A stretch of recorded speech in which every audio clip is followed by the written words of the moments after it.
In the mid-1940s, Japan was a landscape of ash and twisted metal. The nation faces over 1,500 earthquakes a year, has endured total economic collapse, and remains the only country to suffer the devastation of 2 nuclear attacks. Yet, Japan consistently ranks as a top 5 global economy, with a population living some of the longest, healthiest lives on the planet. This recovery was driven by an unbreakable mindset, built on principles forged centuries ago by the samurai. While a collapsed building can be cleared and rebuilt, a broken mindset is often fatal. This stands in sharp contrast to modern, comfort-addicted societies, where minor inconveniences often trigger total psychological breakdowns. The first tool for building mental iron is shugyo, or ritual suffering. It is the deliberate choice to subject yourself to physical discomfort, like sitting motionless under a freezing winter waterfall, to break down the ego. Modern life often revolves around avoiding this friction. We blast the AC when hot, doom scroll the moment we're bored, and order delivery when hungry. This constant reliance on comfort leaves us fragile when real hardship arrives. Consistent, intense exercise serves as a modern shugyo. By deliberately breaking the body in the gym, you separate yourself from the 77% of adults who prioritize ease over effort. Discipline requires a compass, otherwise it becomes aimless self-torture. This is ikigai, your reason for being. It is the specific motivation that makes you jump out of bed with fire in your belly. Dr. Shigeaki Hinohara practiced medicine well past his 100th birthday. He continued writing and lecturing into his 2nd century because he felt he still had significant contributions to give to the world. Pairing a profound life purpose with deliberate physical discomfort turns the daily grind into a targeted ritual. Direction requires precise execution, a concept known as kodawari. This is the relentless, obsessive pursuit of perfection in the smallest details of a craft, even when those details are invisible to others. Sushi master Jiro Ono has spent decades performing the exact same tasks every single day. He monitors the precise temperature of his rice and the specific angle of every cut of fish.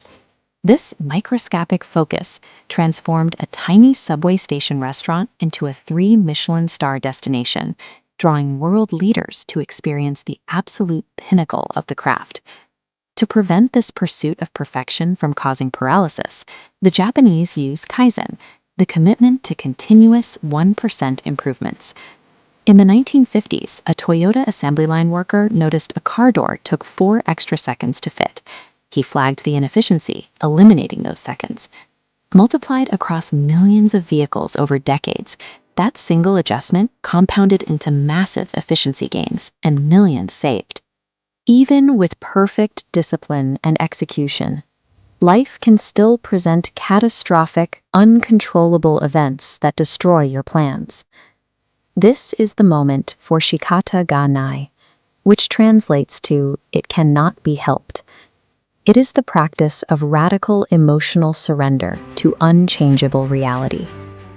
During the 2011 tsunami, international observers noted that survivors were calmly organizing debris and clearing rubble, rather than spiraling into chaos.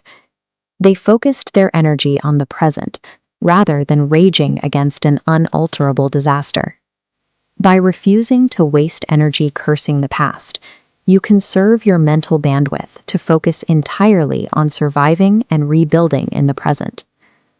After a disaster, wabi-sabi provides a framework for recovery by finding value in what is flawed or broken. In kintsugi, broken pottery is repaired with gold or silver lacquer. The damage isn't hidden.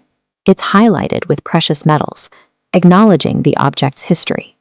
The final philosophy, danshari, addresses the environmental clutter that often drowns out the clarity needed to apply these mindsets. Consider the case of a woman in Tokyo who felt suffocated by life while living among 3,000 books in a tiny apartment. She was asked a single question: does this space make you powerful or powerless? Stripping away physical excess clears the mental space required to reclaim your focus. When she cleared the clutter, she was finally able to focus on her art and her identity. The modern world is engineered to keep you distracted and fragile. These 7 frameworks provide the tools to build an anti-fragile mind that uses both internal resistance and external chaos as fuel for progress. Your challenge is to select just one of these 7 philosophies. Commit to practicing it for the next 7 days. Drop a comment below with your choice to lock in your accountability.